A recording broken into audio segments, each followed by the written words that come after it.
Estamos aqui para dar continuidade, esse é o nosso 6º vídeo da série do livro das Metamorfoses de Ovídio, e nesse vídeo de hoje eu vou tentar finalizar, ou melhor, eu vou finalizar o 4º canto, ou o 4º livro que compõe as Metamorfoses, e vou encerrar também o 5º, já que esses dois mitos, esses dois ciclos de mitos, estão articulados principalmente ali por conta da figura de Penteu, que começa em um e só vai terminar em outro. Começa na metade, ou melhor, no finalzinho ali do livro 4º, e vai até o livro 5º, até a metade do livro 5º. Antes de mais nada, eu queria pedir desculpa às pessoas que acompanham essa série. Eu acabei me embananando na agenda e gravar esses vídeos é muito difícil.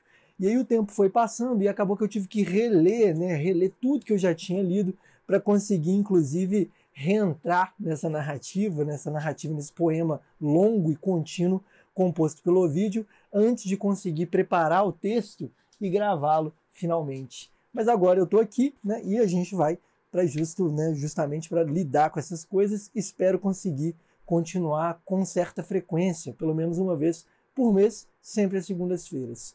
Beleza? As primeiras segundas-feiras. Dito isso, eu queria fazer aquele velho convite de sempre para que, se você não é inscrito no canal do Duras Letras, que você se inscreva, que você ative o sininho para receber as notificações, ficar por dentro dos novos episódios dessa série, mas também sobre outros, para ficar atento a outros vídeos que eu e a Isadora publicamos por aqui. Sempre sai alguma coisa.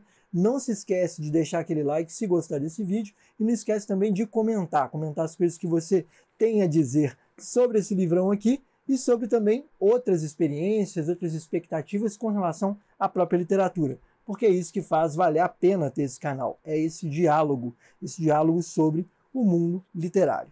Feita essa exposição, feito esse comentário, a gente pode passar aqui, eu já estou aqui com a minha estrutura de 3 páginas, Esse foi um trabalho que realmente tomou aí um tempo, conseguir recuperar a linha narrativa, o fio narrativo, e acabou ficando um pouco longo. Espero que o vídeo não fique tão longo assim, mas longo com certeza ele vai ficar. Primeiro, eu queria falar aqui sobre a estrutura geral desse vídeo e também a estrutura que compõe especialmente o livro 5º, o 5º livro das Metamorfoses. O que acontece é que a gente tem 2 grandes blocos compondo aí o livro 5º principalmente, que é a primeira metade a gente vai ver a narrativa de Penteu, especialmente um mito singular, que é um mito bem longo, em que acontece bastante coisa, muita coisa invocada e trazida. A gente vai ter uma das cenas de batalha mais épicas, mais incríveis, que é basicamente o Ovídio mostrando que ele também sabe escrever a sua Ilíada, sabe escrever a sua Eneida, as cenas de guerra, as cenas em terra, ele coloca aqui nesse começo do canto 5º. A segunda metade é a disputa das musas contra as Piérides. Então as Piérides seriam ali deusas ou divindades adversárias que querem reivindicar o lugar das musas para cantar. E aí vai haver essa disputa mediada pela deusa da estratégia, da guerra e da inteligência, a deusa Minerva ou Atena no mundo grego. Então, basicamente, a estrutura que a gente tem na nossa narrativa, a estrutura que a gente tem nessa parte do poema, vai ser essa. Então, assim, primeiro a gente tem esse mito que seria um mito mais longo, o mito de Perseu. Depois disso a gente chega na disputa das musas, que é um ciclo um pouco mais curto, mas que também tem esse fenômeno de encadear uma série de narrativas, outros mitos que vão se aglutinando e se aglomerando. E sobre essa disputa das musas, eu queria até, eu vou chamar a atenção mais adiante para isso, mas tem um detalhe muito interessante, assim, que é lindo ver o poeta fazendo isso, que esse até agora é o livro em que o Mizanabim fica mais claro. Mizanabim, para quem não lembra, e para quem não sabe, Mizanabim é colocar em abismo, significa passar a voz de um narrador para outro. A gente vai ver isso acontecer 4 vezes dentro do 5º mito, na disputa das musas. Então, o narrador que se confunde com a voz do Ovídio, passa ali a narrativa para uma das musas, que passa para Calíope, que passa para uma personagem. E depois ele vai desfazendo esse abismo. Ver isso acontecer no texto, assim, é divino. Isso aqui é obra-prima da humanidade, sobreviveu a 2000 anos de história, não é à toa, tá? É por esse tipo de recurso, é essa inteligência que o poeta tem de conseguir mobilizar esses narradores sem perder o fio da meada, Ele consegue ir e consegue voltar também. Mas vamos aqui para o nosso primeiro dos mitos, que é o 11º mito do livro 4, aí sim o mito que se chama Perseu. Então, com esse mito, a gente começa a série de Perseu, justamente, esse personagem que recebe esse nome, e ele vai estar logo depois do ciclo de Cádmo. Se a gente se lembrar, né, o ciclo de Cádmo tem como figura principal Dionísio, né? Dionísio, que é esse deus, essa divindade, que é a divindade do absurdo, do vinho, da embriaguez, do desejo, muitas vezes. E essa divindade vai estar no centro ali, vai ser a pedra angular para todo o ciclo narrativo de Cádmo, que vai ser condenado, né? O Cádmo tem aí uma herança divina, né? Uma herança de destino, que é totalmente execrável, coitado. A família dele sofre quase por completo. Mas o que é mais interessante aqui é que essa passagem, né, do mito de Cádmo para Perseu é uma tentativa de mostrar que nem tudo era negativo, né? Que existe ali um braço ou uma linhagem dentro da narrativa de Cádmo que pôde se dar bem, né? Que estava valorizada e que pôde gozar aí do estatuto divino sem se destruir por conta do divino, né? E essa genealogia, né? Essa genealogia ela passa pelos irmãos, os irmãos que estão lá em cima, que são Acrísio e Agenor. E aí é muito interessante que eu montei, né, uma pequena árvore genealógica aqui, né, para fazer isso, porque eu adoro essas árvores genealógicas. Existem muitas na Wikipédia em inglês, mas nem tanto na Wikipédia em português. Se você tem interesse em mitologia grega, basta dar uma pesquisada aí que você encontra várias árvores genealógicas dos personagens gregos na Wikipédia em inglês. Mas enfim, a gente vai ter Acrísio e Agenor, que são irmãos lá em cima e que são os descendentes mais antigos nomeados no nosso poema. E aí Acrísio vai dar à luz a Danae, e Danae vai ser mãe de Perseu. Mas o que é mais interessante é que isso coloca Perseu como neto de Acrísio. Beleza, agora vamos voltar lá em cima no Acrísio. Vai ter o Agenor, que é seu irmão. Então Acrísio e Agenor são irmãos, portanto Agenor é tio-avô de Perseu. Beleza. Agenor é o pai de Cádmo. E aí começa a linhagem do Cádmo. Agenor gerou Cádmo, Cádmo gerou Sêmele, Sêmele gerou Dionísio. Então Dionísio e Perseu, eles têm uma relação ali de parentesco. Perseu é primo de Sêmele, e por isso, primo de segundo grau, primo assim, né? Primo neto de Sêmele. Mas, e por isso mesmo ele vai ter uma relação com Dionísio. E as duas, né, os dois aí vão ser divindades, os dois vão ter esse estatuto divino. Ah, mas por que isso é importante? Eu não sei, eu não acho que seja assim totalmente relevante, não, mas eu acho muito interessante como que o próprio poeta consegue mobilizar justamente esses dois afetos. Mostrar que apesar de toda a ruína estar ligada a essa divindade do desejo, Dionísio, você vai ter, por outro lado, uma divindade ligada à razão, né, a Zeus, Zeus que é o deus da razão, né, e do poder, da força, a divindade, deusa dos deuses, né?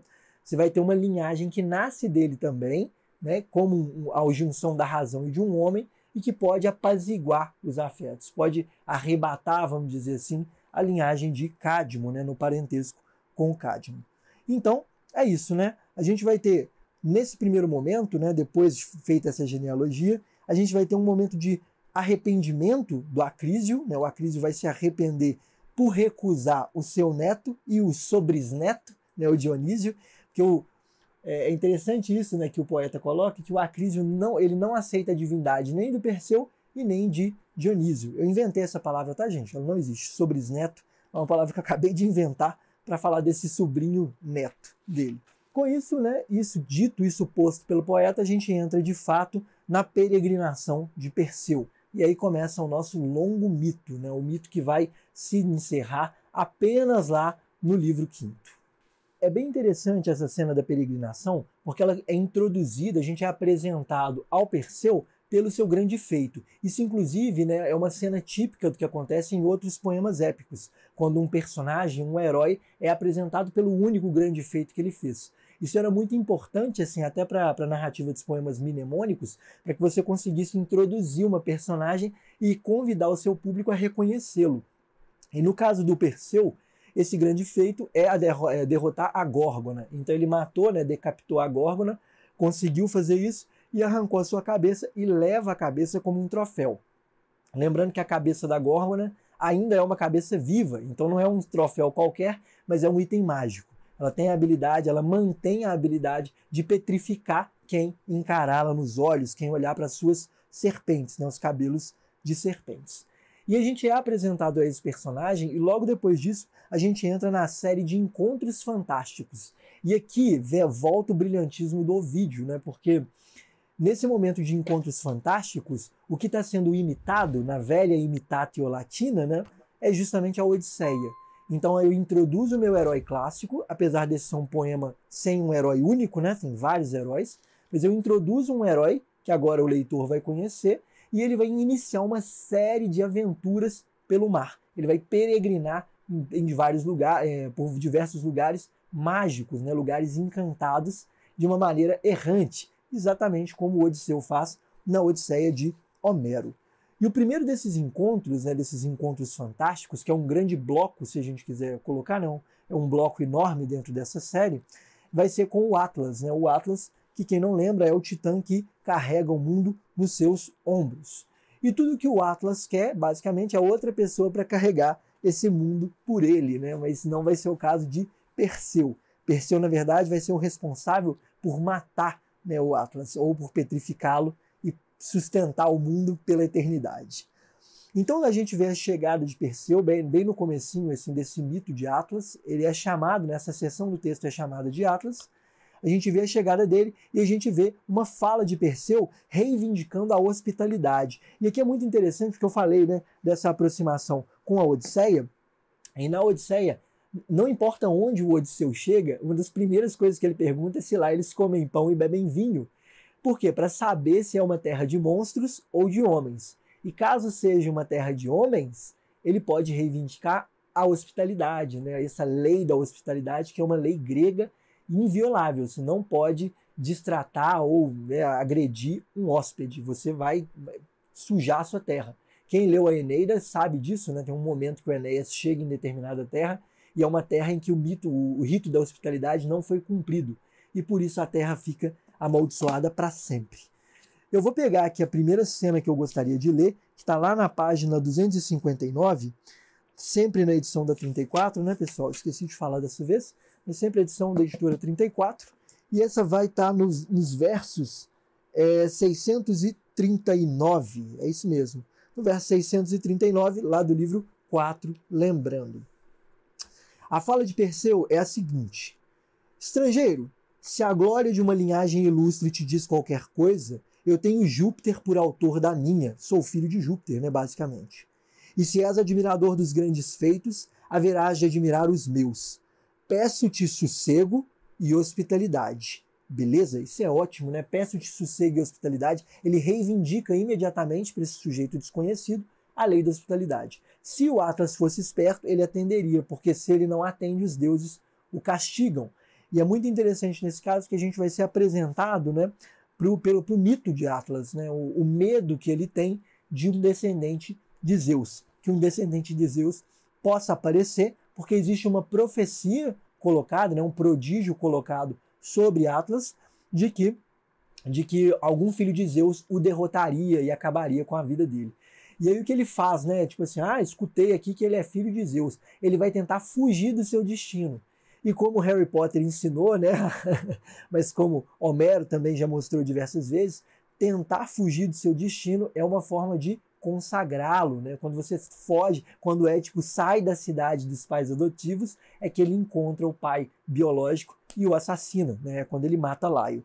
Então tentar fugir ao destino é uma forma de consagrá-lo.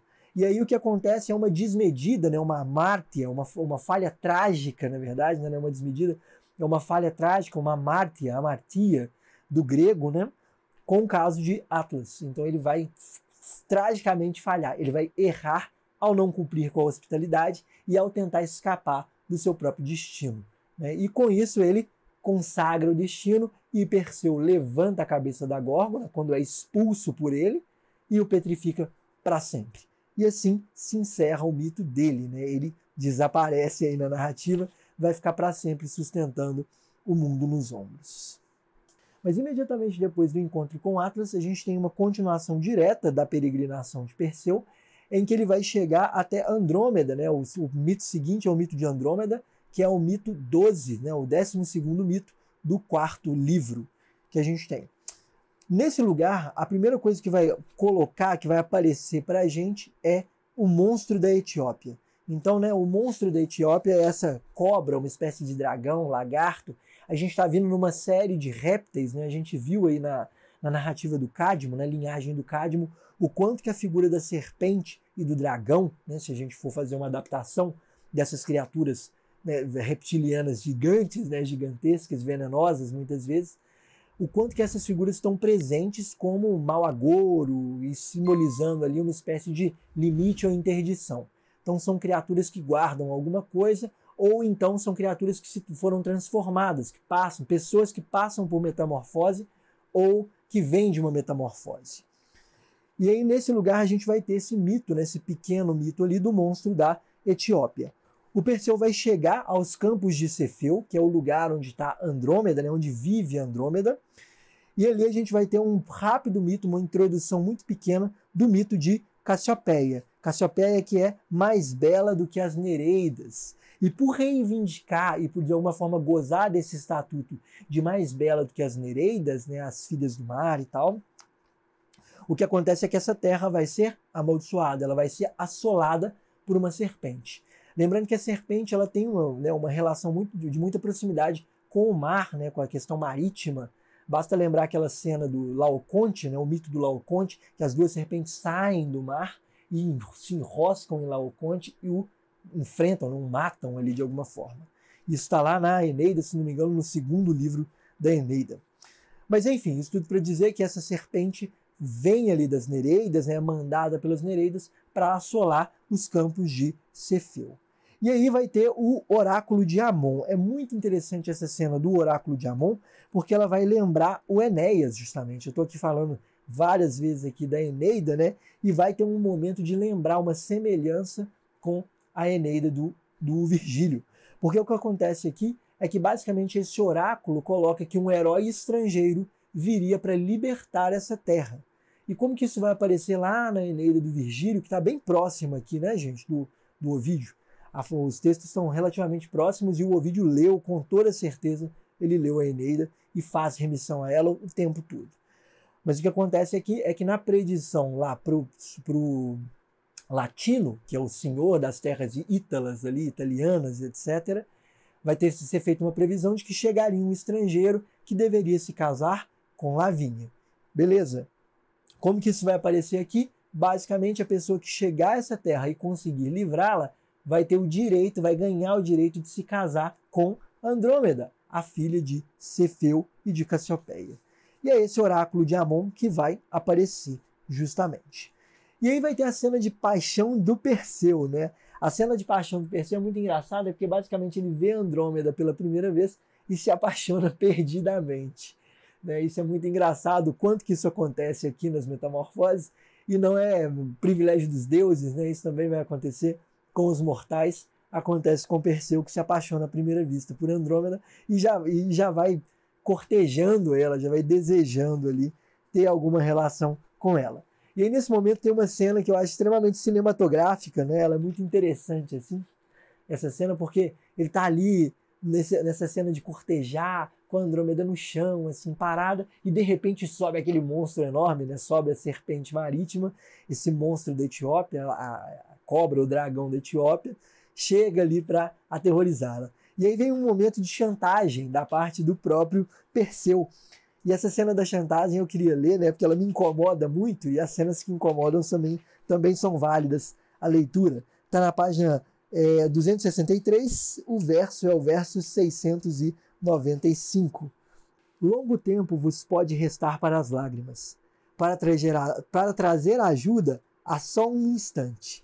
Se eu, Perseu, filho de Júpiter, e daquela que Júpiter engravidou em sua prisão com o ouro fecundo, eu, Perseu, que venci a Górgona de cabelos de serpente, e ousei ir cortar as brisas etéreas, batendo as asas, se eu vô-la pedisse, seria eu o genro preferido a todos?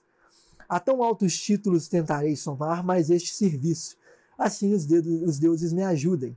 Que seja minha aquela que for salva pelo meu valor, é o que proponho. Então, assim, ele faz um acordo com os pais, né, com justamente o Cefeu e a Cassiopeia, para que se ele salvar-lhe a terra e, por consequência, né, ele salvá-los dessa serpente, que ele tenha o direito de casar com as filhas, com a filha deles.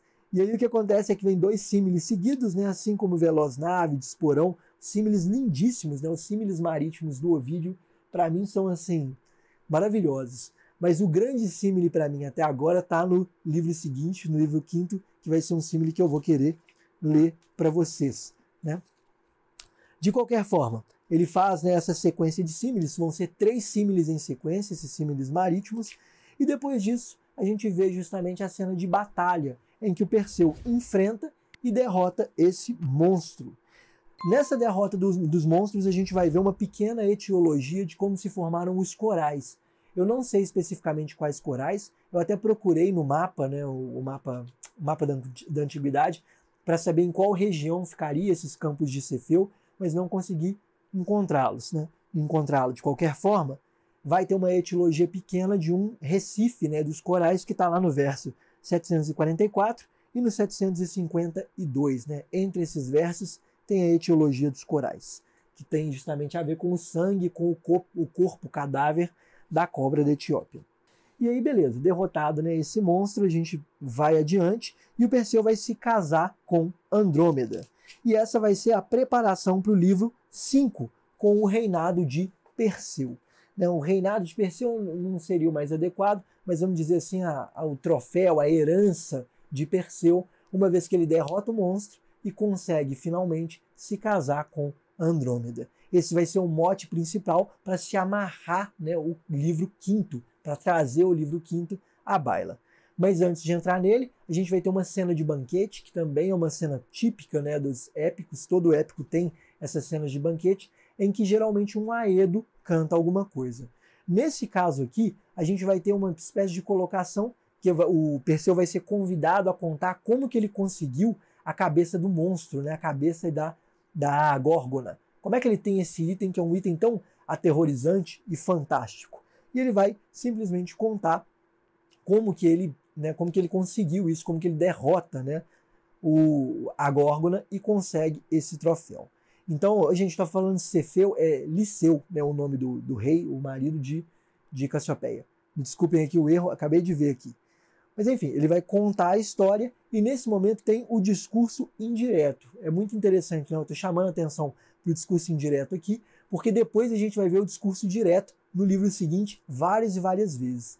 Então o poeta não se adiantou. Aqui, ao invés de passar a narrativa para a voz de Perseu, ele mesmo conta o que Perseu está contando. Então é muito diferente do que vai acontecer, por exemplo, na Odisseia, em que é o próprio Odisseu quem conta os seus grandes feitos. Né?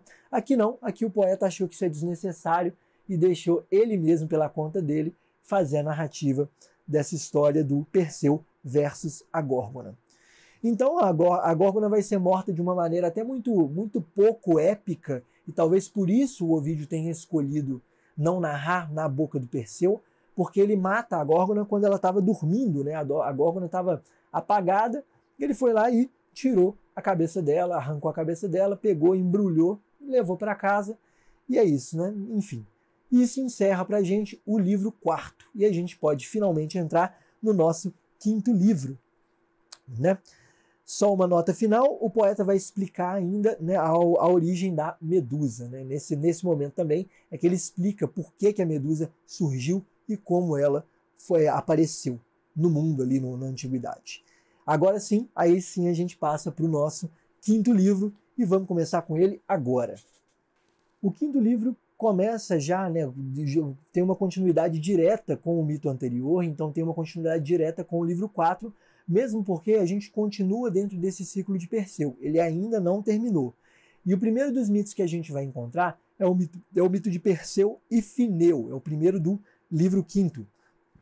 E é bem interessante que esse mito ele é longuíssimo, ele vai do verso 1º, né, do primeiro verso do livro 5º, até o verso 249. Então é um mito enorme, assim como a gente viu outra hora, né, o Filho do Sol, que pega a carruagem, que também era um mito gigantesco. Aqui, mais uma vez, a gente tem um mito muito longo. E o que eu acho mais interessante é que, tendo mudado o livro, o poeta muda também a estratégia narrativa, ele muda a emulação que ele estava usando antes. Se a gente viu até aqui a peregrinação pelos lugares fantásticos vividos pelo Perseu, no começo desse livro 5º, a gente vai ter uma imitação da Ilíada, ou melhor, né, da segunda metade da Eneida, que é o momento da guerra em terra. Então, finalmente terminou a peregrinação, ele não precisa viajar mais, e ele vai chegar nessa terra e vai ser colocado um conflito justamente por ele ter chegado na condição de estrangeiro. Então, gente, o par aqui é direto, não tem jeito. O espelhamento é direto com relação à Eneida, do Virgílio. A gente vai ter, né, nesse par, se a gente quiser, o mito, lembrando, é de Perseu e Fineu. Fineu, que é irmão de Liceu e que desejava casar justamente com a filha dele, casar com a sobrinha, e vai ficar revoltado quando sabe do casamento entre Perseu e a sua pretendente. E o que acontece aqui é muito interessante, que a gente vai ter um par simétrico certíssimo, assim, né? Muito bem descrito, que é do Enéas com o Perseu. Então esses dois personagens estão em paralelo. A Lavínia com a Andrômeda. Lavínia, que é a pretendente, né, justamente do Enéas, quando ele chega em terras latinas, nas terras lá da Itália. E por fim, o antigo pretendente de Lavínia, que era o Turno, que vai estar simétrico, vai ser colocado de maneira simétrica pelo Ovídio, com a figura do Fineu, também um pretendente para ela, né, para essa mulher. No caso aqui, Andrômeda e Fineu eram para ter um caso, mas chegou Perseu e atrapalhou esse esquema, né? Acabou com os planos do Fineu, que agora tem um casamento finado. Mas vamos passar para o mito, né? Assim, eu adoro fazer esses paralelos, eu acho que eles são, né, o fino, mostram aí a artimanha e a engenharia do poeta, que é a beleza do texto também, na minha concepção. Lógico, né? Você pode ter uma percepção diferente. Mas vamos para o resumo, né? Um resumo desse mito longuíssimo. Ele vai ser um mito que eu vou passar um pouco mais depressa para ele, porque eu não vou ler atentamente a cena de batalha. Essa cena de batalha, se a gente assim for pensar no próprio cinema contemporâneo, o cinema contemporâneo aprendeu muito com essa tradição da narrativa clássica, principalmente sobre a forma de conduzir a câmera, né, ou a visão narrativa. Então a gente vê com muita maestria como que o Ovídio consegue passar de um conflito para o outro sem deixar a peteca cair, né, conseguindo passar a visão, dar uma visão panorâmica da batalha, sem que se perca e sem que fique muito confuso. De toda forma, eu não vou fazer a leitura escandida, né, item por item dessa batalha, vou passar por ela de uma forma mais apressada, assim, e tal. Acho que tem mitos mais interessantes dentro do próprio livro quinto. Mas então, a gente vai começar esse mito do Perseu e do Fineu com um desafio e um banquete. Continua então o banquete em que eles estão, né, em que foi contado o mito da Górgona, e ali vai acontecer a chegada do Fineu. O Fineu, que é o tio de Andrômeda, ele chega ali e fica revoltado, né? Ele arma as suas tropas porque ele teve a sua esposa roubada pelo destino. Como assim teve a esposa roubada pelo destino? Assim como o Turno. De repente, o oráculo, é o próprio oráculo quem coloca ali uma interdição ao casamento. Lavínia não pode se casar com o Turno porque ela há de se casar com um estrangeiro que vai ser o herói dessa terra. Né? E da mesma forma, né, o Fineu não pode se casar com a Andrômeda porque vai chegar um estrangeiro que vai livrar essa terra do dragão ou da cobra da Etiópia, do monstro da Etiópia. E aí vai ter o desafio, mais uma vez, né, gente, não façam isso, nunca desafiem a divindade de um semideus, nem um deus. Falou que é Deus, acredita. Porque sempre que há desafio, né, sempre que a divindade é contestada, a pessoa paga. Né? Ela vai sofrer na mão dos deuses, os deuses vão ficar irritadíssimos por terem a sua divindade contestada e descredibilizada. E o que vai acontecer é o Fineu desafiar essa divindade do próprio Perseu. Todo mundo que fez isso antes dele pagou o preço e sofreu. E nesse momento vai começar a cena épica de batalha. Ela começa já lá no verso 32 e só vai se encerrar no verso 148. Como eu disse, essa cena é lindíssima e ela é base para a cinematografia de batalha do cinema de hoje em dia. Assim, né? E é muito interessante ver, principalmente esses filmes que retratam guerras medievais ou então guerras da antiguidade mesmo, séries como Troia, filmes como Troia, o quanto que a forma de conduzir essas batalhas e essa câmera tem a ver com essa narrativa, essa estrutura da narrativa épica. Mas enfim, o fim dessa cena, que é o momento que eu gostaria de chegar, né, lá depois do verso 148, como eu disse, vamos pular aqui muita coisa, eu queria chegar nesse lugar porque eu acho que tem um momento lindíssimo, que é o momento em que Perseu está encurralado. Ele fica encurralado pelos adversários. E dessa cena, né, sobre essa cena, né, o fim dessa cena principalmente, esse momento em que o Perseu está encurralado, eu queria ler os símiles, porque são símiles lindíssimos, são símiles que vêm em sequência, e eles estão lá no verso 158 e vão até o 169, lá na página 281. Diz o seguinte, né, o símile. Aqui. Mais densos que o granizo de inverno, voam os dardos. Pelos flancos, em frente aos olhos, junto aos ouvidos. Perseu encosta-se a uma grande coluna de mármore e, com as costas assim protegidas, enfrenta a hoste inimiga e sustém a investida. Acometiam-no, pela esquerda, Moupeu de Caônia e pela direita, Équimo o nabateu. Como o tigre que, excitado pela fome, ao ouvir no vale em frente o mugido de duas manadas, não sabe sobre qual investir e arde na ânsia de investir sobre ambas, assim Perseu, sem saber se há de atacar pela direita ou pela esquerda, repele Moupeu com um golpe que lhe trespassa as pernas, contentando-se este com a fuga. Mas Équimo não lhe dá tempo, e enfurecido e ansioso por vibrar-lhe o golpe no cimo do pescoço, partiu a espada que brandira com força descontrolada, e a extremidade da lâmina resvalou na face da coluna atingida e foi cravar-se na garganta de seu dono. Então é muito interessante aqui os dois símiles em sequência, que mostram primeiro a forma como Perseu está sendo encurralado e em segundo como que ele se livra disso igual um tigre feroz.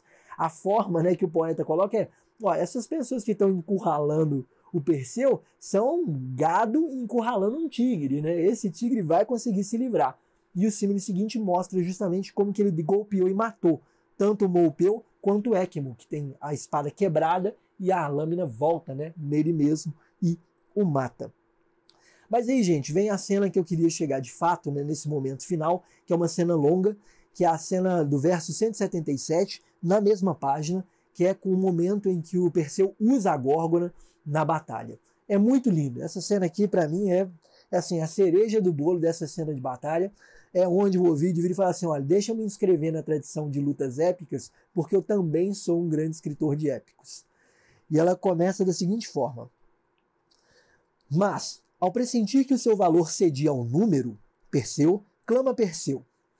Já que a isso me forçastes, pedirei auxílio a um inimigo. Afaste o olhar se alguém aqui é amigo meu.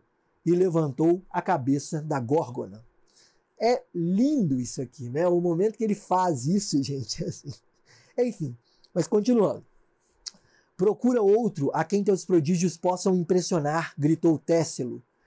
E, conforme se preparava para arremessar o dardo fatal, assim ficou imóvel nessa pose, qual estátua de mármore. Ao seu lado, Ampis arremete com a espada contra o corajoso peito do descendente de Linceu. E, no ato de arremeter, a sua mão ficou hirta, né, dura, e não se moveu nem para trás, nem para diante. Por seu lado, Nileu, que se vangloriava de ser filho do Nilo de 7 embocaduras, e que, no seu capacete, mandara cinzelar 7 rios, uma parte em prata, em ouro a outra, conclama: contempla, Perseu, as origens da minha raça. Será grande o refrigério que vais levar às mudas sombras da morte. O teres tombado às mãos de tão ilustre herói. A última parte de suas palavras sumia-se no meio da emissão e disse-ia que sua boca aberta queria falar, mas não é já caminho por onde as palavras passem. Lindo isso aqui, que isso, né? E já não é caminho, e não é já caminho por onde as palavras passam. Isso aqui é lindo, maravilhoso a forma de escrever. Érice increpa os seus companheiros e diz: não é pelo poder da Górgona que paralisais, mas pela falta de coragem. Olha aí a ousadia do sujeito. Avançai comigo e abatei este jovem que brande armas mágicas. Dispunha-se a atacar. A terra reteve-lhe os pés e ficou imóvel, e manteve-se estátua armada em pedra. Estes sofreram o castigo merecido, mas havia a conteu, soldado de Perseu, que enquanto lutava pelo seu senhor, se cristalizou de repente ao ver a Górgona. Crendo Astíages que vivia ainda, fere-o com sua longa espada. Ressoou a espada com retinir estridente. Enquanto Astíages se espanta, assume a mesma natureza, e o ar de espanto persiste no rosto de mármore. É incrível, gente. Moroso seria relatar os nomes dos combatentes de média extração. Do combate, restavam 200 homens. 200 homens se converteram em pedra ao verem a Górgona. Gente, isso aqui é realmente assim, esse momento da petrificação, em que ele descreve uma sequência de inimigos e chega no final e descreve aliados que se petrificaram, é o Ovídio assim, gastando o que ele sabia, né? Não à toa o nome dele durou mais do que a crença em Júpiter. Isso aqui é uma maravilha para a história da literatura, para a história do Ocidente. É uma das cenas de batalha mais lindas, assim, um dos momentos, né, um dos clímax de batalha épica maiores para mim. Assim, do que eu já li, isso aqui para mim é o ponto alto desse mito, inclusive. Então, eu li esse mito, vale a pena para chegar nessa cena aqui, que é uma cena que fecha, inclusive, e encerra e leva para a gente para a súplica final de Fineu. Quando Fineu se dá conta, né, de que isso que Perseu está empunhando é um item mágico, um item divino, ele vai pedir ali, né, uma interrupção. Ele fala, olha, a guerra não é culpa minha, a guerra é culpa da consorte, a guerra é culpa de Helena, ou a guerra é culpa de Andrômeda. Né? De novo o poeta fazendo remissão a outra história épica, culpando aí a mulher pela ganância do próprio homem. E o que acontece aqui é uma cena de impiedade de Perseu. Apesar da súplica, o Perseu não perdoa e vai petrificar Fineu também. E aí vem a metamorfose em pedra de Fineu. Nesse mito, gente, teve essa série de metamorfoses em pedra. E uma coisa que é muito interessante é que se muito antes a gente viu algumas vezes as pedras e os ossos virarem homens, agora os homens voltam e se transformam em pedras e ossos. Né? Eles são petrificados, são congelados na forma como eles estão. E o que é mais interessante aqui é que essa metamorfose final, a metamorfose de Fineu, ela vai ser o mote para outros mitos, que são os mitos seguintes. O mito de Preto e o mito de Polidectetes, né? Polidectetes, isso mesmo. Que são o segundo e o terceiro mito que compõem o livro quinto. Eles vão ser pés de encerramento. O que são pés de encerramento? Basicamente são o momento ali em que o poeta quer mudar de assunto e ele precisa de alguma coisa para que o assunto possa mudar. E é justamente o pé. Então ele fala sobre esses outros grandes feitos de Perseu com a sua arma, a Górgona, para poder então fechar esse caderno e fechar esse livro e poder entrar na segunda metade do livro quinto, que é justamente a cena das Piérides contra as Musas.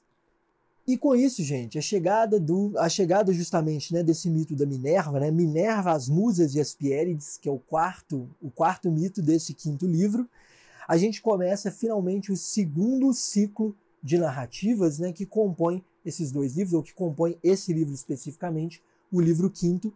E é interessante porque esse momento vai ser o caroço do livro 5, e é onde vai acontecer o que eu falei, o Mizanabim, em que o poeta mostra o quanto ele sabe, né, manipular a narrativa e conduzir inúmeros narradores, sem deixar a peteca cair mais uma vez. Gente, fazer isso é muito difícil. Quem é escritor, quem exercita a escrita, sabe que passar a narrativa para um personagem, que passa para outro, que passa para mais um, e depois conseguir desfazer esse caminho, não é uma tarefa fácil. Exige maestria, existe muito labor e trabalho. Mas o Ovídio teve muito tempo para fazer isso, ele fez isso com muita maestria e com muita beleza. Nesse momento, gente, a chegada, né, do mito de Minerva é também a passagem, representa também a passagem do ciclo de Dioniso para o ciclo de Minerva. Lembrando que esses dois deuses são deuses que também, com frequência, entram em tensão.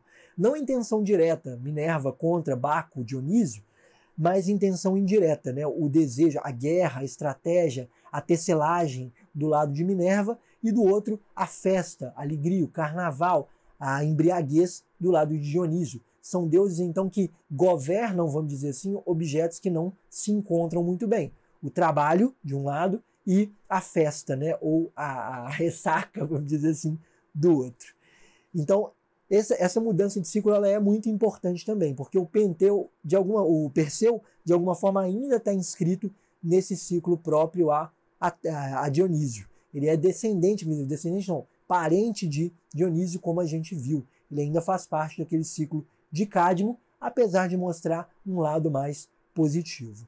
E é justamente na positividade que a gente pode encontrar aí um mote, né, um laço para poder passar a deusa Minerva, porque não daria para sair de uma força muito negativa e chegar nessa divindade tão positiva que é a deusa da sabedoria e da guerra, né? Também Minerva. Deus da guerra não é só o Ares, tá, pessoal? Eu estou insistindo nisso aqui, é porque já ouvi muitas vezes, Deus da guerra é só o Ares. Não, não é. A Atena e Zeus também são deuses que governam a guerra e as batalhas, né? De todo modo, vamos começar aqui. Então a gente tem essa passagem, como eu falei, do carnaval, a ordem, a harmonia, e a Minerva vai deixar Perseu. Isso é muito interessante, porque até então significa que Minerva esteve acompanhando a saga de Perseu, quase como se ela pairasse ali como uma força e que agora o deixa seguir a sua vida. Minerva, lembrando, é a deusa Atena no mundo grego, e a deusa Atena no mundo grego vai fazer a mesma coisa com Odisseu. Ela vai ser a guia, né? Ela vai acompanhar como um espírito divino, né? Como uma divindade, vai guiar e orientar os caminhos de Odisseu ao longo da sua fantasia, né? das suas viagens pelo mar. E nesse caso aqui, ela abandona, ela deixa, fala, ó, agora que Perseu resolveu o problema, já casou, está numa terra com sua esposa e seus sogros, eu posso seguir para outro lugar. E aqui começam os procedimentos, né, gente? O Ovídio é narrador, e eu queria falar isso, ele é o nosso primeiro narrador aqui, o poeta, o Aedo, ele é a nossa voz narrativa inicial. Ele começa para a gente está vindo de uma sequência de mitos em que ele estava narrando.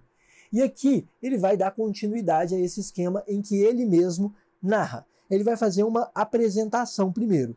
Primeiro, Minerva vê um prodígio de Pégasus. Pégasus que foi a montaria de Perseu durante a peregrinação dele.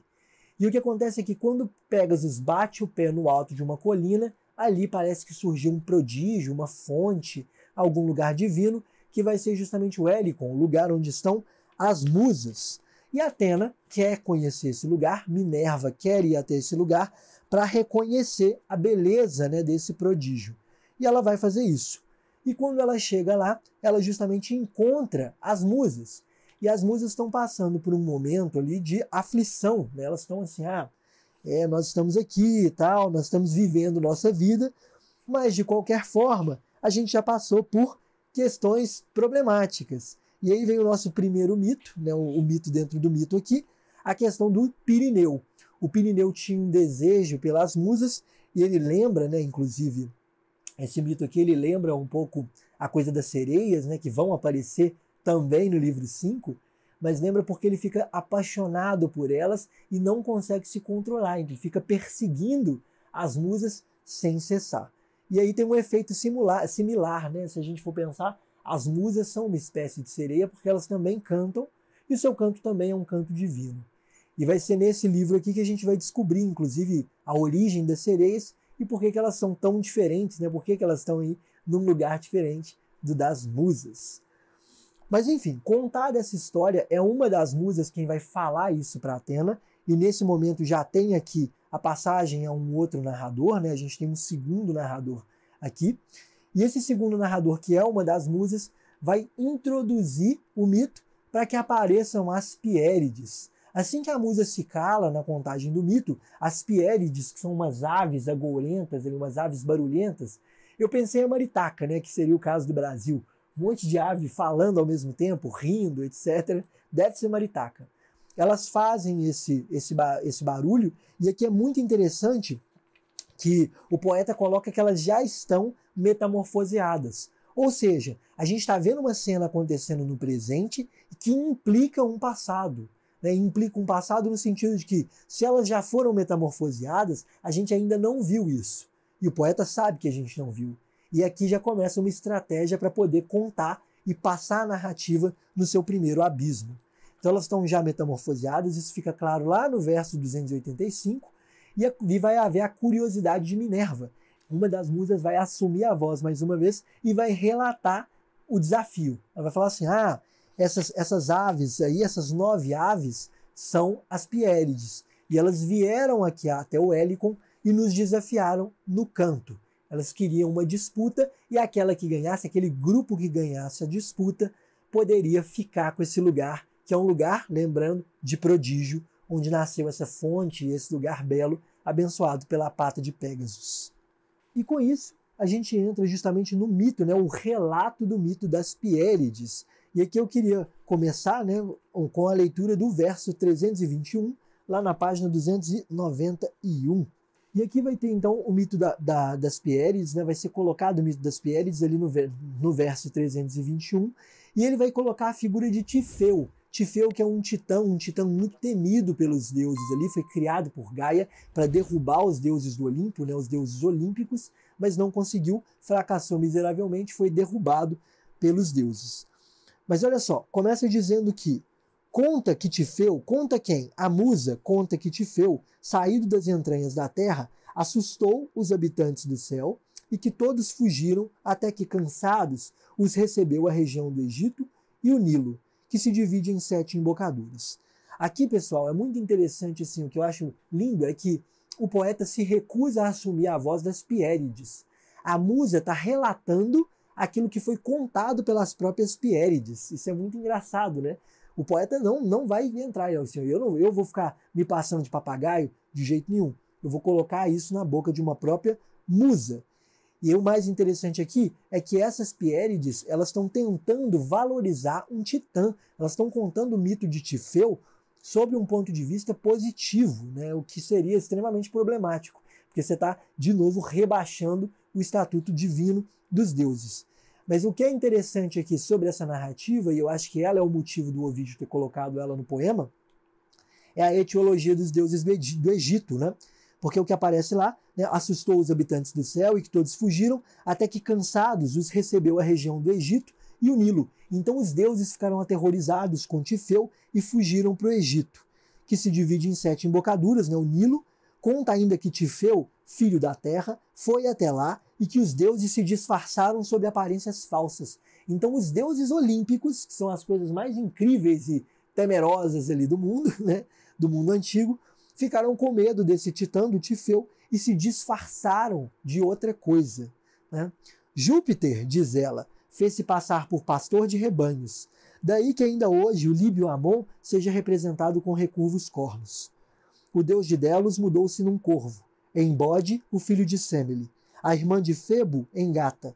Numa vaca branca se mudou a Satúrnia. Vênus ocultou-se em pés, o deus de Silene nas penas de um ibis. Então aqui tem uma etiologia da forma como os próprios romanos interpretam a figura dos deuses no Egito, né, tentando fazer uma espécie de sincretismo entre esses dois universos. É muito interessante esse exercício. Eu até pesquisei, mas não consegui encontrar se há de fato esse sincretismo entre as divindades de uma região e de outra. Eu sei que para algumas divindades isso bate, né? A figura de Dionísio, por exemplo, está presente nas duas culturas de fato, né? E é o bode egípcio, o homem-bode egípcio é de fato o deus Dionísio, né? O fauno, o grande fauno romano e grego. De qualquer forma, não sei se isso vale para toda a mitologia egípcia, né? Talvez batam alguns, outros nem tanto.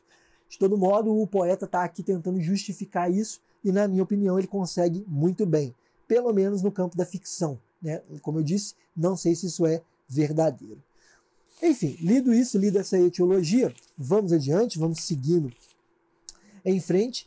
E o que acontece aqui, como eu disse, é uma ousadia da parte das Pierides de rebaixarem os deuses diante das musas, que também são deuses. Todas as musas são filhas ali de Memória e Zeus, né? Se não me engano, elas são filhas de Mnemosine com Zeus, né? Desse encontro entre memória e razão é que nasce o canto, nascem as musas. E aí o que acontece, né? Tem essa etiologia dos egípcios, e aí vem o relato da disputa. Porque tendo ouvido esse mito das Pierides, aí sim elas vão falar, beleza, vocês falaram, agora é a nossa vez de cantar. E nesse momento vai haver o nosso abismo, né? Vai ser colocado, vai ser passada adiante a voz narrativa. Então a voz que estava com o poeta passou para uma das musas, e uma dessas musas vai passar para outra delas, que é Calíope. Esse relato da disputa, gente, o relato contado aí pelas musas, vai acontecer na forma de um flashback. Lembrem aqui que as Pierides já estão metamorfoseadas, né? Isso é muito interessante. Então tudo que acontece está acontecendo num passado narrado. Como eu disse, estratégia para fazer o Mizanabim. Calíope vai se levantar então e vai começar a contar. Ela vai ser, né, Calíope, eu acho que aqui é sintomático, né, que seja Calíope a se levantar para assumir a disputa contra as Pierides, porque Calíope é a deusa da poesia épica. Então é a própria poesia épica quem se levanta e fala contra as Pierides. Não tem Pieride que resista à poesia épica, gente. É assim, né? É a própria poesia épica se narrando, é ela contando, é a voz da musa da poesia épica. Que ousadia do Ovídio, colocar-se no lugar dessa musa, né? Emprestar, né? Pegar emprestada a voz da musa para compor a sua narrativa. Isso é muito ousado, isso é muito bonito, né? Isso é incrível, na verdade. E aí começa, né, o flashback, e o mito escolhido por Calíope vai ser o nosso, né, longo mito aqui, um mito dentro do mito, né, longuíssimo, que é o do Rápido de Prosérpina.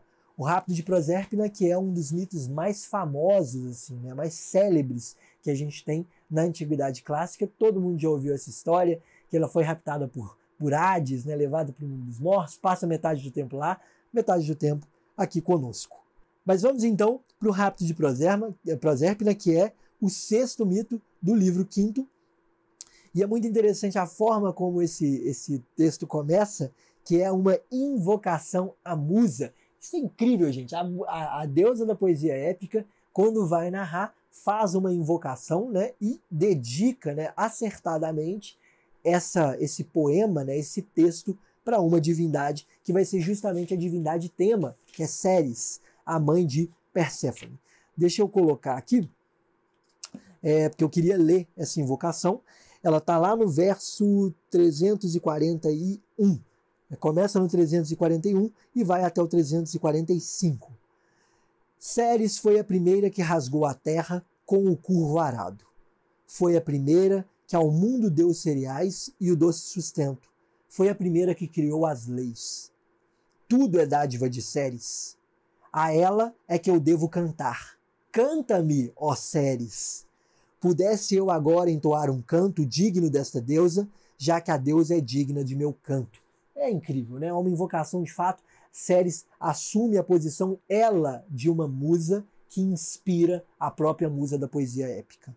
É lindo, gente. Isso aqui é maravilhoso. Assim, eu fico até sem palavras, né? Eu leio isso, assim, releio isso e fico assim, quem sabe fazer poema épico sabe mesmo e faz muito bem. De toda forma, essa invocação às musas vai introduzir o mito longo, né? O mito de Prosérpina e do seu sequestro. Com isso a gente passa para um resumo desse mito longuíssimo, que eu vou fazer uma leitura aqui parte a parte, para a gente poder ver com muita calma. É muito legal que depois dessa invocação às musas, o que a gente veja seja justamente uma retomada do mito de Tifeu, só que agora do ponto de vista negativo, do ponto de vista justamente das musas olímpicas, né, dessas divindades que são divindades de fato. Então a gente vai ter, né, esse ponto de vista agora do derrotado, né, da derrota de Tifeu, que ele não conseguiu se erguer, que ele não assustou Deus nenhum, que ele simplesmente ficou deitado ali e tal, e que quando ele tentou se erguer, os deuses por um instante falaram, opa, é melhor fiscalizar se está tudo certo.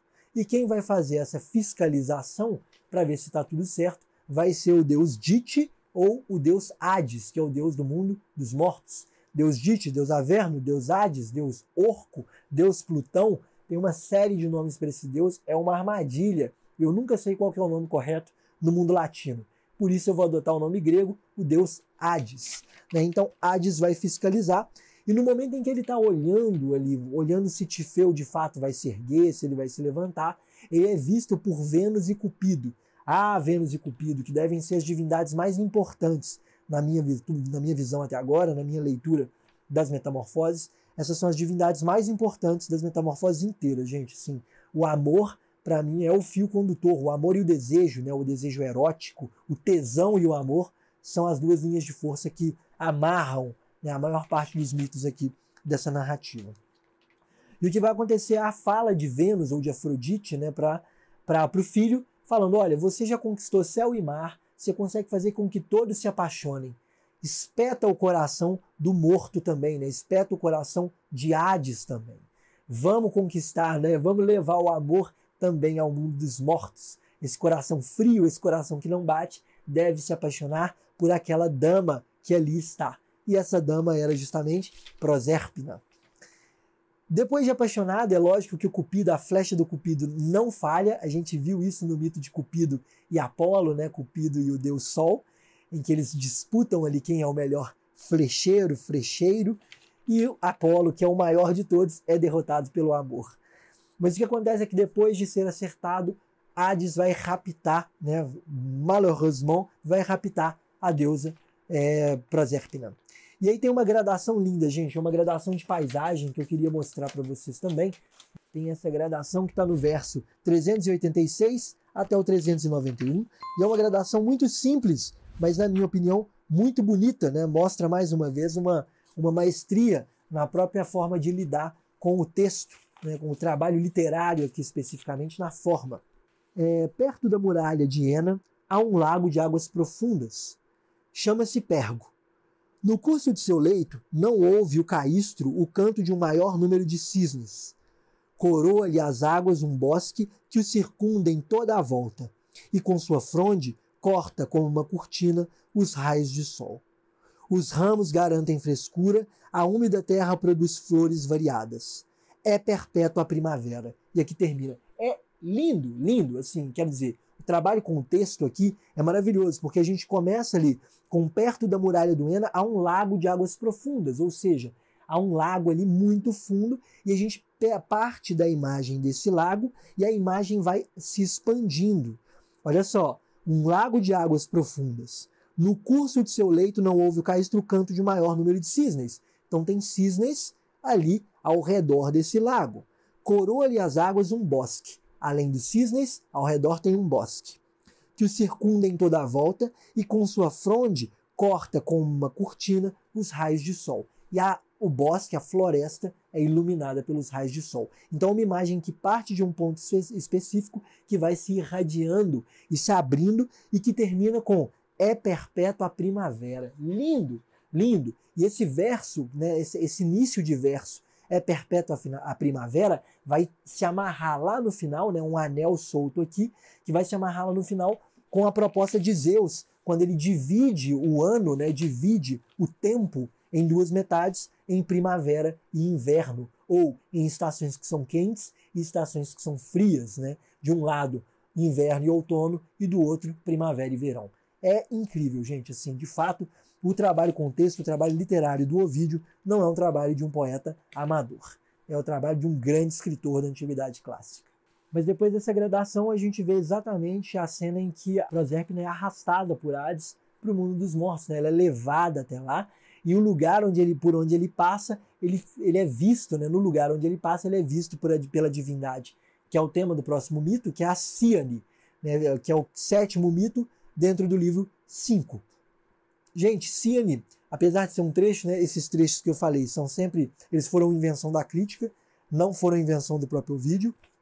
Quem faz esse estabelecimento foi a história literária, a historiografia. De qualquer forma, a gente tem uma continuação imediata aqui nesse mito de Cíane. A Cíane vai tentar interromper o sequestro. E é muito interessante a forma como ela tenta fazer isso, né? Lembrando que esse caso de amor do Dite é um caso de violação, né? Não é amor de fato, porque Proserpina não o amava, ela é sequestrada, né? Isso aqui é um absurdo. Mas de qualquer forma, tem um momento aqui muito interessante que a Cíane tenta impedir que a carruagem passe, e o que Dite faz é tocar o leito dela com o seu cajado, né? Nessa cena que tem, inclusive, uma insinuação muito sexual. Ele penetra as águas dela e abre um buraco ali por onde ele e Proserpina possam escapar. E depois que ele faz isso, é que Cíane vai se converter definitivamente numa fonte, né? Numa fonte mágica, uma fonte encantada, e que ela passa pela sua metamorfose.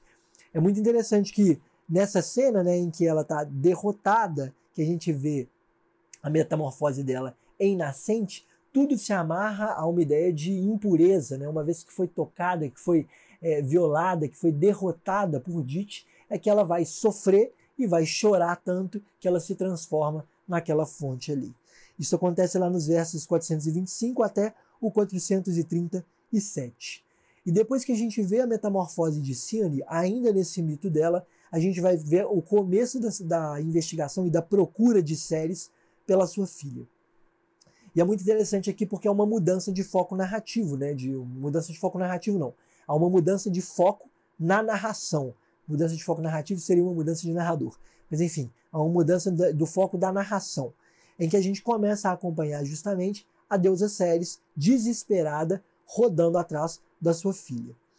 É muito engraçado porque nesse momento, é até um momento de breakdown, né? Tem uma parada ali e tal, em que a gente passa a acompanhar séries que até então não tinha aparecido, né? Eventualmente ela apareceria porque ela teria que procurar a filha. Mas de repente, assim, isso acontece de uma forma de repente, é súbito na nossa narrativa. E a gente vai ver a metamorfose em um lagarto, né? Uma primeira metamorfose aqui desencadeada por Ceres, porque ela chega a um casebre e nesse casebre ela vai ser destratada, né, ali por uma pessoa, por um homem, e por tê-la destratado, por ter destratado uma deusa, Ceres vai convertê-lo em um lagarto, né, vai fazer uma metamorfose dele. Mas o que eu queria chamar a atenção aqui, né, por isso que eu falei desse desvio de foco de narração, é que isso é uma forma também, na literatura, de mostrar a passagem do tempo.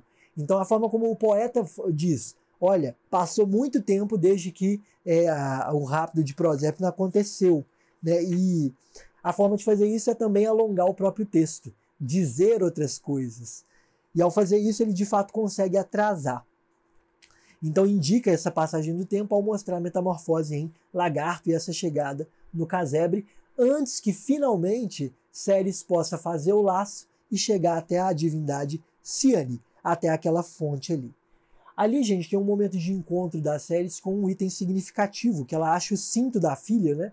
Apesar desse cinto não ter sido colocado antes, como os itens significativos costumam aparecer, vai ser esse item o responsável por colocar-lhe a pista, né, que ela precisava para entrar na interpelação direta com a Ciane.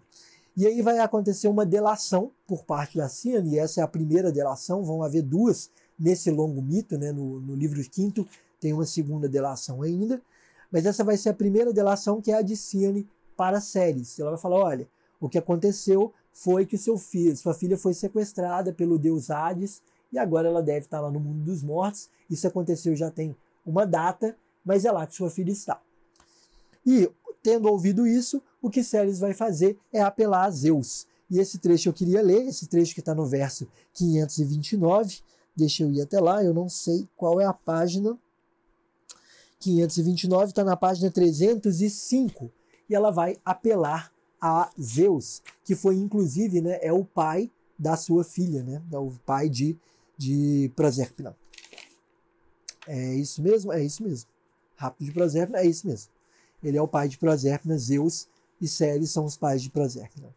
Mas enfim, queria ler, como eu disse, né, isso está no verso 529. Vamos à leitura. Eu acho muito bonita, inclusive, essa colocação, principalmente essa parte final. Se é tão forte o teu desejo de separação, Proserpina, Proserpina retornará ao céu, mas com uma condição precisa: se seus lábios não tocaram lá em qualquer alimento, pois assim se cumprirá a disposição das parcas. Isso é lindo, né, gente? Assim, esse momento final da fala de Zeus é o ponto alto, né, da súplica que ela faz a essa divindade, principalmente por colocar essa interdição. Se é tão forte o seu desejo de separação, ou seja, de separar Proserpina do marido, do atual marido, Hades, então ela voltará ao céu desde que não tenha comido do fruto proibido. E aqui a gente cai na tradição clássica, a tradição que vai estar na Bíblia, mas que vai estar em diversas outras narrativas, do fruto proibido. Não pode comer, se comer vai cair. Comeu, caiu, vai sofrer a partir de agora. E é justamente o que vai acontecer com Proserpina. Assim como Eva, ela vai comer do que não devia, vai ser vista, vai ser pega com a boca na botija e por isso vai perder o seu direito ao paraíso, né? Vai perder o direito de voltar para o lado da mãe e para a terra da primavera eterna. Essa passagem comentada por Zeus, ela vai ser um mote principal para a gente já passar para o próximo mito, que é o mito 8º desse livro 5, que é o mito de Ascáfalo. Ascáfalo vai ser justamente a pessoa que viu que Proserpina quebrou o seu jejum. E ele vai denunciar isso e vai tirar, ó cruel, é o que o poeta diz, o direito de que ela volte para o mundo dos vivos, né? Que ela volte para o mundo como ela vivia lá. E esse momento é o segundo momento justamente de delação. Então o Ascáfalo vai ser um delator de Prosérpina. Assim como Ciane foi de Hades, Ascáfalo é de Prosérpina. Então ele vai fazer essa delação e ele vai ser metamorfoseado em uma ave agourenta. Eu não consegui descobrir qual ave ele se transformou, qual ave o Ascáfalo se transformou. De qualquer forma, deve ser um corvo, uma gralha, alguma ave dessa natureza, uma ave escura, né? Uma coruja, talvez, que possa representar e simbolizar os maus agouros, as más notícias. Depois disso, a gente vai passar para o mito das sereias. Né? Esse mito das sereias vai ser um pé de encerramento para esse ciclo. Por quê? Uma vez que ela comeu e não pode voltar à Terra, já não há mais o que fazer. E aí o que o poeta faz é usar aqui uma linha, né, um nó, para poder encerrar esse mito de uma maneira mais, vamos dizer assim, mais adequada, né, mais técnica, vamos dizer assim. O fim do rápido de Prosérpina, portanto, termina com a metamorfose das damas de companhia dessa deusa em sereias. Então, gente, são as pessoas, são justamente as damas de companhia da Prosérpina que vão se transformar nas sereias. Eu sempre tive essa dúvida, né? Sempre pensei que as sereias tinham alguma coisa a ver com as musas. E elas têm, na medida em que são narradas por elas. Mas elas não têm diretamente. Elas, na verdade, são o séquito ali, né? São o grupo, né? Que segue as damas de companhia, de fato, dessa divindade Prosérpina, e que, depois de terem perdido a sua senhora, peregrinaram e tal, e em determinado momento elas chegam na beirada de um abismo e tentam continuar andando. E é nesse momento que seu corpo se metamorfoseia em ave, enquanto a cabeça é preservada, né, na forma de humana, e por isso elas conseguem cantar e encantar os homens, né, levá-los à loucura e arrastá-los para o mar. Lembrando aqui que as sereias não são mulheres peixes, porque peixe não canta. O dia que você vê peixe cantar, você me conta e você vem aqui nesse vídeo e comenta aí, né, que o peixe cantou e, portanto, as sereias são mulheres peixe. Não, gente. Pássaro canta, o canto da sereia é um canto bonito como o canto dos pássaros. Sereias são mulheres pássaros. Brincadeiras à parte, a tradição da sereia homem-peixe, né, que são mulheres peixe, é a tradição, se não me engano, germânica. Né? Lá na tradição escandinava e germânica, aí sim, mulheres peixe são sereias. Mas enfim, não é o caso da mitologia clássica grega e latina, tá? Ali elas são mulheres pássaros. Mas eu queria ler, né, a Metamorfose das Sereias, porque apesar de tudo, eu acho uma metamorfose bem interessante, que está no verso 556. Apesar de não ser das mais chamativas, ela é bem interessante. Depois de em vão a haverdes procurado pela terra inteira, depois de ter procurado Prosérpina pela terra inteira, então, para que o mar sentisse a vossa inquietação, desejastes poder deslocar-vos sobre as ondas com as asas por remos, e tivestes os deuses favoráveis, e vistes os vossos corpos cobrirem-se logo de uma penugem dourada. Mas, para que aquele canto, criado para deleite dos ouvidos, e tão grande dote vocal não perdessem o uso da língua, ficou-vos a face de donzelas e a voz humana.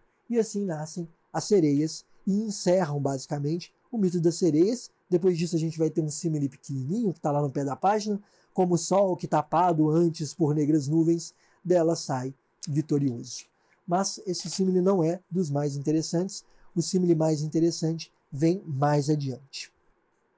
Mas encerrado esse mito da metamorfose, né, quando é terminada a narração desse mito das sereias, de qualquer forma, ainda sobre as sereias, vai ser colocada a etiologia das estações, em que o ano é justamente, né, a primavera não é mais uma primavera eterna, mas é um ano dividido ao meio, entre estações quentes e estações frias, decrépitas.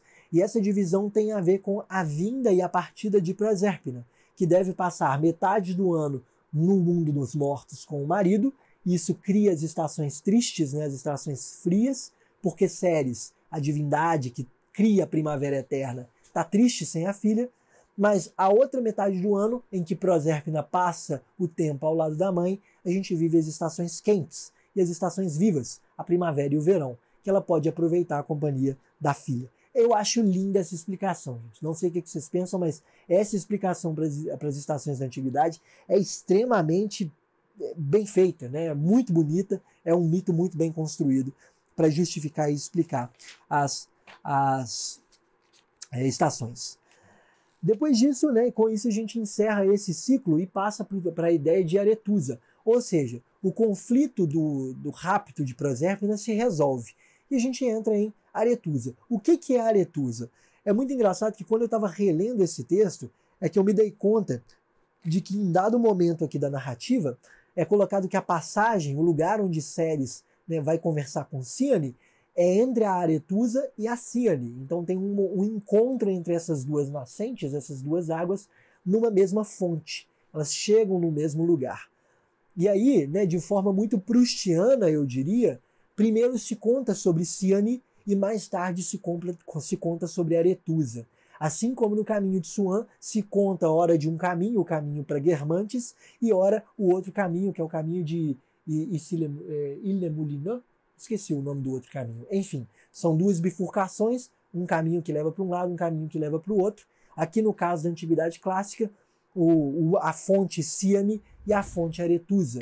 Então a gente já viu o mito de Cíane e agora a gente vê o mito de Aretusa. Essa foi a justificativa que eu encontrei, tá, pessoal? Não sei se é a justificativa canônica, inclusive, para esse mito ter sido colocado nas Metamorfoses.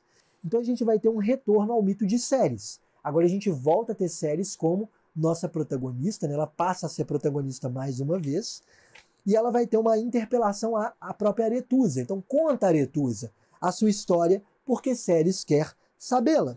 E aí vem mais um mito Mizanabim antes que o abismo comece a ser desfeito. Olha só, a ninfa vai contar o seu mito dentro do mito que é contado por Calíope. Ela vai assumir a voz, depois de ser interpelada pela Calíope, ela assume a voz e conta para Ceres, dentro da narrativa, a sua própria história. Gente, é incrível, né? Aqui sim há mudança de foco narrativo e a gente já teve 4 narradores. Se a gente montar esses 4 narradores na ordem, volto a dizer, o primeiro deles é o poeta. O segundo deles é uma das musas que a gente não sabe quem é. Essa musa passa a narrativa para Calíope, e Calíope vai passar agora para Aretusa, e Aretusa vai contar a sua história para Ceres. E aí vai ter um momento de contextualização primeiro, né, uma contextualização inicial, só para colocar, como eu disse, a interpelação, no caso de Aretusa, antes que a gente possa entrar e descobrir a narrativa dessa bela ninfa. Começo de tudo, Aretusa era uma ninfa lindíssima e que cultuava, ao que tudo indica, a deusa Ártemis ou a deusa Diana, na sua versão latina. E esse culto à deusa Diana sempre implica a virgindade. A maior parte das mulheres que cultuam Diana são virgens ali na antiguidade, não querem manter relação com os homens, mas infelizmente elas são desejadas por alguém, e esse alguém é algum escroto, seja um deus, seja Zeus, né? Ou sejam os próprios homens. Nesse caso aqui, a gente vai ter a figura de Alfeu. Alfeu vai ser justamente esse sujeito que vai perseguir Aretusa, e ele vai perseguir incessantemente. Mas o começo dessa narrativa eu acho lindíssimo, né? Porque a gente já viu isso colocado em outras cenas muito parecidas, que é a cena em que Aretusa se despe e se molha numa fonte nua, né? Totalmente nua. Ela se molha numa fonte, e nesse momento em que está se molhando é que ela começa a ouvir alguém. E ela percebe, se dá conta e começa a correr. E aí Alfeu diz, Aretusa, Aretusa, e começa a persegui-la como um maluco, né? Nesse caso aqui é muito interessante pensar que esse mito de Aretusa funciona também, em alguma medida, como um espelho para Prosérpina, né? Um espelho para Perséfone. Porque no caso de Perséfone também há perseguição. Só que a perseguição agora é feita por um deus ali, né? No caso de Perséfone é feita por um deus, o deus Hades. Não tem nada que possa ser feito. Se é a vontade de um Deus, não interessa se você ama ou não, você vai ser agredido, você vai ser sequestrado, levado, violentado, não interessa. Mas nesse caso aqui, Alfeu é um mortal. E por ser um mortal, 2 pesos, 2 medidas diferentes, no fim das contas, Aretusa vai conseguir se livrar dele. E para fazer isso, ela vai apelar, ela vai suplicar a Diana. Nesse momento da súplica de Diana, gente, é que vai ter justamente aquele símile que eu falei, que é o símile maravilhoso, que está no verso 626. Né? E é um símile lindíssimo, porque esse símile é um símile interrogativo. Gente, símile interrogativo não há em Virgílio. Eu não me lembro, né, e eu tenho todos os símiles anotados aqui, eu até corri os olhos sobre eles, eu não encontrei nenhum símile interrogativo. Talvez o Ovídio seja o inventor dessa modalidade de símiles, montar o símile na forma de uma pergunta. Isso é lindo, e esse símile é realmente assim, encantador. Deixa eu lê-lo aqui, sem mais perda de tempo. Como eu disse, começa no verso 626 e diz o seguinte: qual poderia ser o mau estado de espírito, pobre de mim? Não seria o da ovelhinha que ouve o lobo bramindo em volta do fundo curral, ou o da lebre que, acoitada no silvado, espreita as garras ameaçadoras dos cães e nem ousa mexer-se? Mas ela não se afasta, pois não vê lá adiante qualquer sinal de meus passos. Vigia a nuvem e o lugar. Lindo, lindo, né? Mas ele não se afasta, desculpa. É lindo isso aqui, gente. Símile construído na forma de uma pergunta. E que pergunta? Não seria o da ovelhinha? Qual poderia ser meu estado de espírito? Não seria o meu estado de espírito de uma ovelhinha que ouve o lobo bramindo? É lindo isso aqui. Então, enfim, volto a dizer mais uma vez, símile interrogativo não encontrei em Virgílio. Pode ser que haja, algum pode ter me escapado nessa volta rápida que eu fiz ao texto, mas se não há lá, provavelmente o Ovídio é o inventor desse modelo de símile, e mais um ponto para ele na escala da narrativa. Uma vez que ela não é abandonada, em que Alfeu não desiste, mesmo depois que a deusa Diana manda uma nuvem revesti-la, ela vai ser convertida em fonte e vai poder habitar aquele lugar junto com a Cíane. E é muito interessante, gente, a palavra que aparece em latim, quando fala que o Alfeu a violentava, se não me engano, eu uso uma expressão dessa forma, a palavra em latim é obsessos, né? Ele estava obcecado. Então, Alfeu obcecado por ela, nada o demovia. Ele estava ali, isso aqui é uma nuvem, não, mas eu não posso perder a Aretusa de vista. Né? Essa palavra em latim me chamou muita atenção, né? Não é uma palavra qualquer. E, sobretudo, eu não gostei tanto da escolha da tradução, que ele escolheu a palavra... deixa eu encontrar aqui. Obsessos me assedia. A palavra que o tradutor usou, que o Domingos usou, foi assedia. E eu não gostei dessa escolha, né? Enfim, assedia é uma palavra com uma carga muito, muito negativa e muito marcada, né? Eu acho que Alfeu obcecado comigo seria mais interessante. Mas enfim, né? Detalhes de tradução a gente deixa para os latinistas. Eu não sou latinista, apesar de arranhar mal e porcamente algum latim. De qualquer forma, a metamorfose de Aretusa em fonte fecha o nosso anel, e fechando o nosso anel, ela vai encerrar também uma sequência de mitos. E com essa sequência de mitos encerrada, a gente começa justamente o que eu falei agora, a desfazer os abismos, desfazer o Mizanabim. Começa então no mito de Triptólemo, né? Triptólemo e Linco, porque a gente vai ter uma volta às séries. Se voltou às séries, já houve uma mudança de foco narrativo. Aretusa para de narrar e quem volta a narrar agora é Calíope, ela quem está narrando. Calíope vai contar que Ceres partiu para Tritones.